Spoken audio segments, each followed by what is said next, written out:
From the archives with Wizard of Fantasy, Walt Disney dies. Walt Disney in 1957 introducing his first television show of the season. Walt Disney, the one-time Missouri farm boy who for more than a quarter of a century created fantasies that made a troubled world laugh, died Thursday. Disney, 65, succumbed at 25 to 10 a.m. in St. Joseph Hospital, across the street from Walt Disney Production, where more than 4,000 employees under the famous showman's driving leadership created world of make-believe. Hospital and studio spokesman declined to state the specific cause of death, saying only that he died of acute circulatory collapse. A cardiologist was at his bedside when he died, the hospital said. Disney entered the hospital November 2 and underwent surgery 19 days later for removal of a portion of his left lung. At the time, a studio official said Disney was admitted for treatment of an old neck injury received while playing polo. During the preliminary examination, a lesion was discovered, states a medical bulletin issued at the time. A tumor was found to have caused an abscess which, in the opinion of doctor, required a pneumonectomy. Studio officials, however, declined to say whether there was any malignancy. Disney later was released, but was readmitted December 5, his 65th birthday, for was what described as a routine post-operative checkup. He never left the hospital again. Funeral service will be private. Since he began commercial cartooning in a Hollywood garage in the late 1920s, Disney created hundreds of characters out of ordinary barnyard animals, fashioned pure-hearted heroes, and awesome villains that are instantly recognized in the remotest corners of the world. There was Mickey Mouse, the squeaky-voiced rodent which carried Disney to fame and fabulous wealth after years of penny pinching and frustration. There was Donald Duck, Goofy, Horace the Horse, Piggy Pete. There were characters of the classics, Snow White, Winnie the Pooh, Mary Poppins, who mouldered on the library shelves until Disney booked them into the light of a movie and the television screens. There was Fantasia and the imagination capturing documentaries, the True Life Adventures, the film of the Animal World, Davy Crockett, and the new word Supercalifragilisticexpialidocious. There was Disneyland, 70 acres of the past, present, and future, wrapped up in a smile in Anaheim.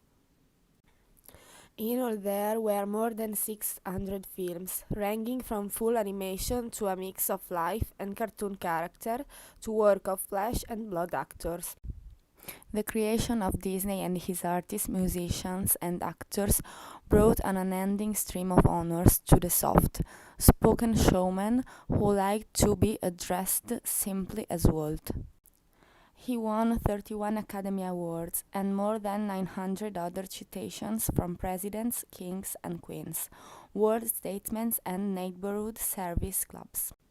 A French magazine once proposed Disney for the 1964 Nobel Peace Prize. His characters knew no politics and received affection from the young adherents of whatever political persuasion or ideology. Yet Donald Duck and Mickey Mouse served the country in time of war. Millions of World War II GIS learned the aerial bombardment or the mathematics of field artillery from training films peopled by Disney characters. The password at Allied Supreme Headquarters in Europe on the day was Mickey Mouse. Mickey and his barnyards Pauls also engage in serious pastime pursuit.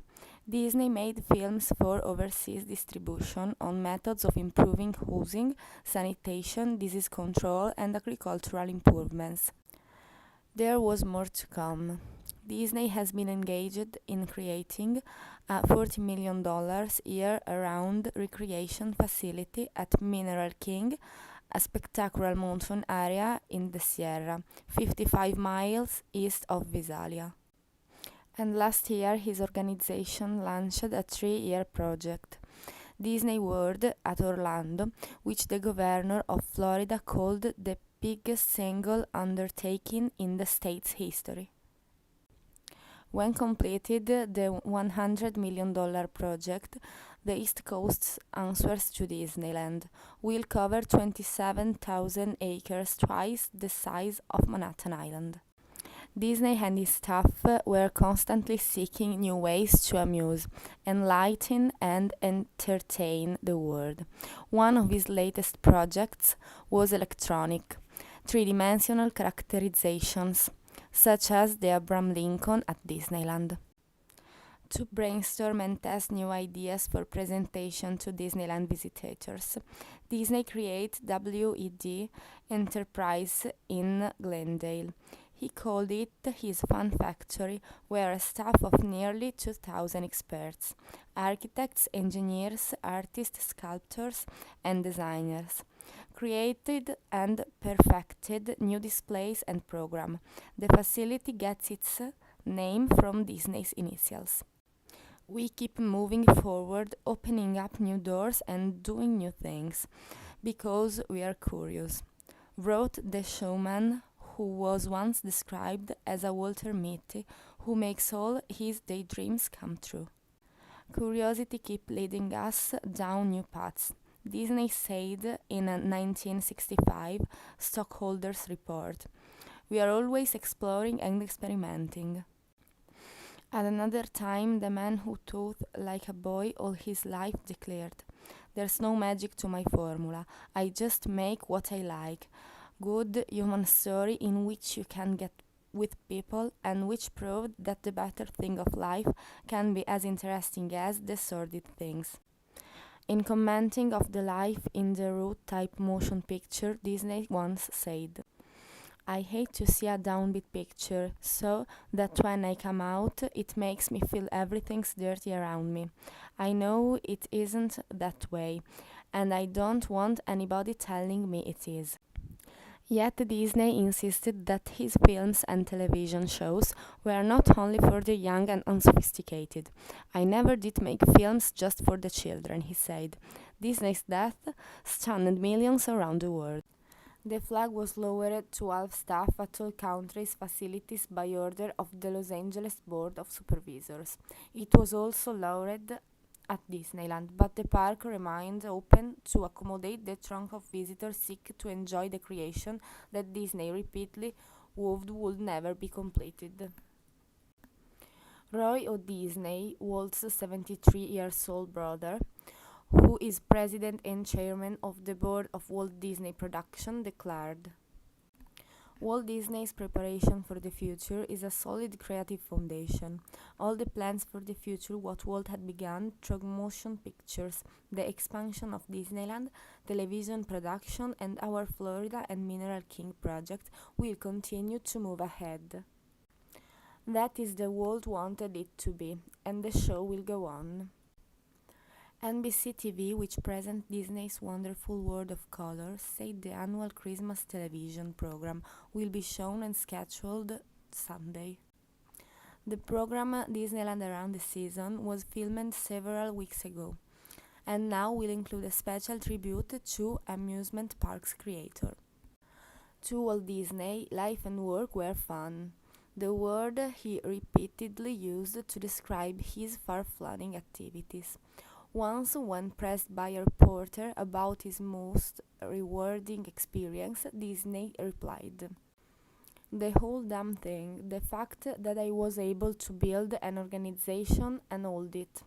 Some of the people at the studio have been with me for 35 years. But manufacturing fun was a serious business. At the studio, he was a hard-driving executive who liked to say, 'I don't get ulcers, I give them.' He frequently poked around his sprawling studios to check operations. Usually he was cheerful to his employees, but on occasions he could be grumpy.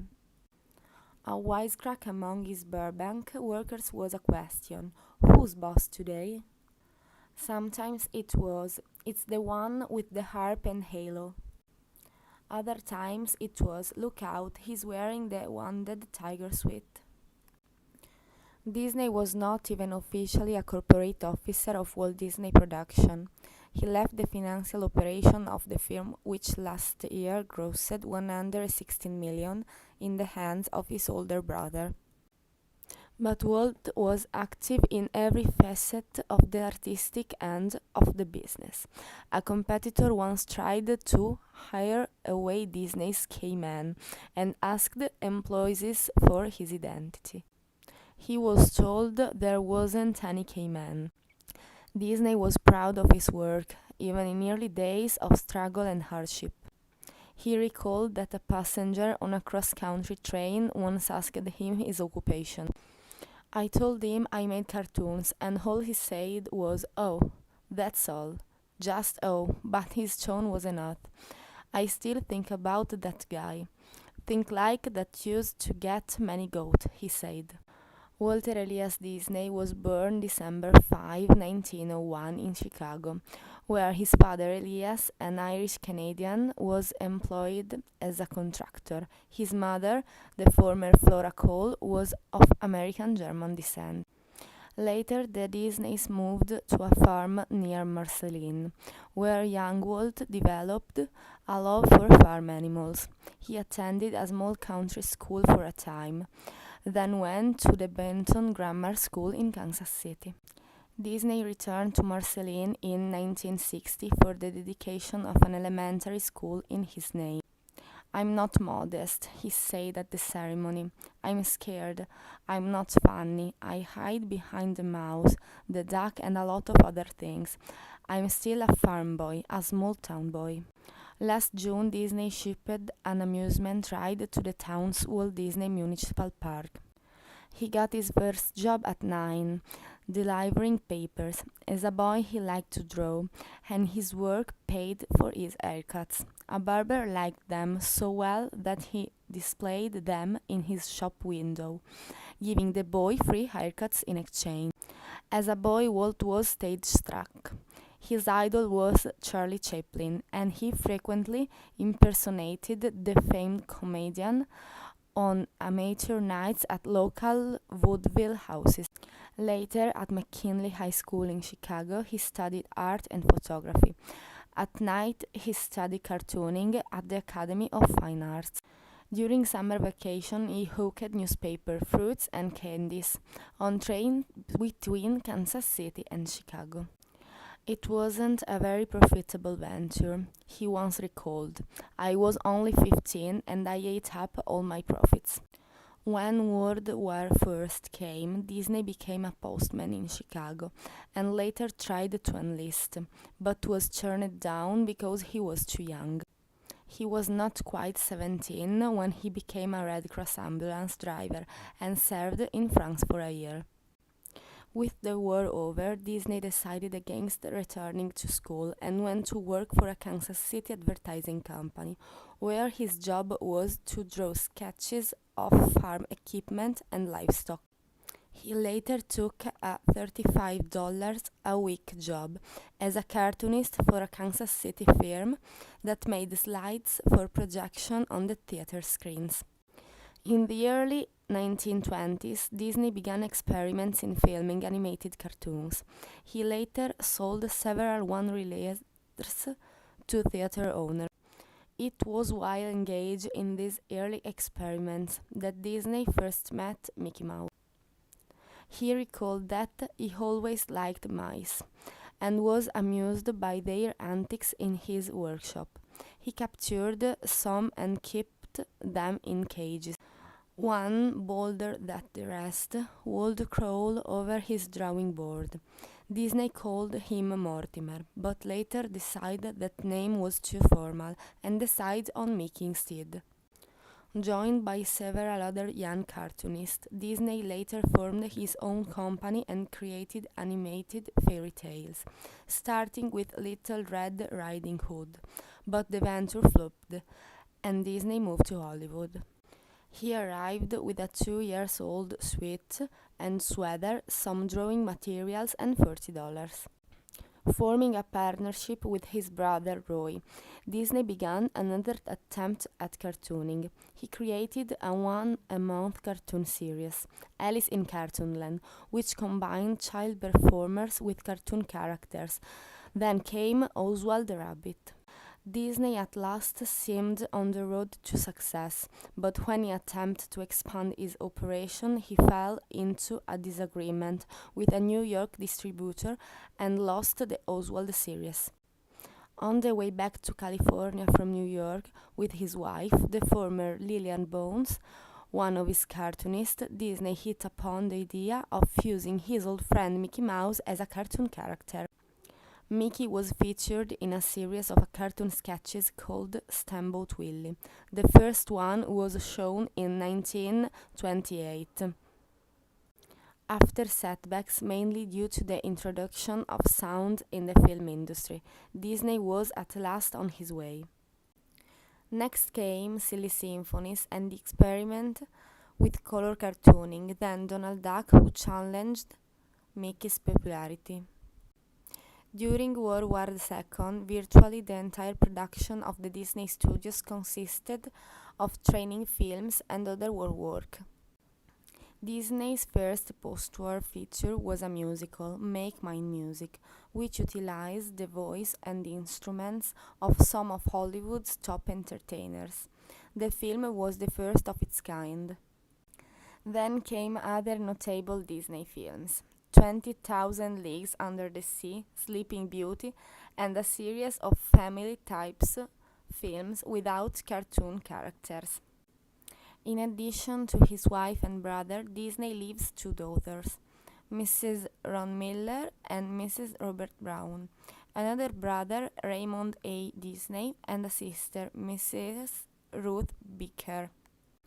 The family requested that in lieu of flowers, contributions be made to the California Institute of the Arts, care of Walt Disney Production. Disney was instrumental in founding the Institute, a college-level school of creative and performing arts.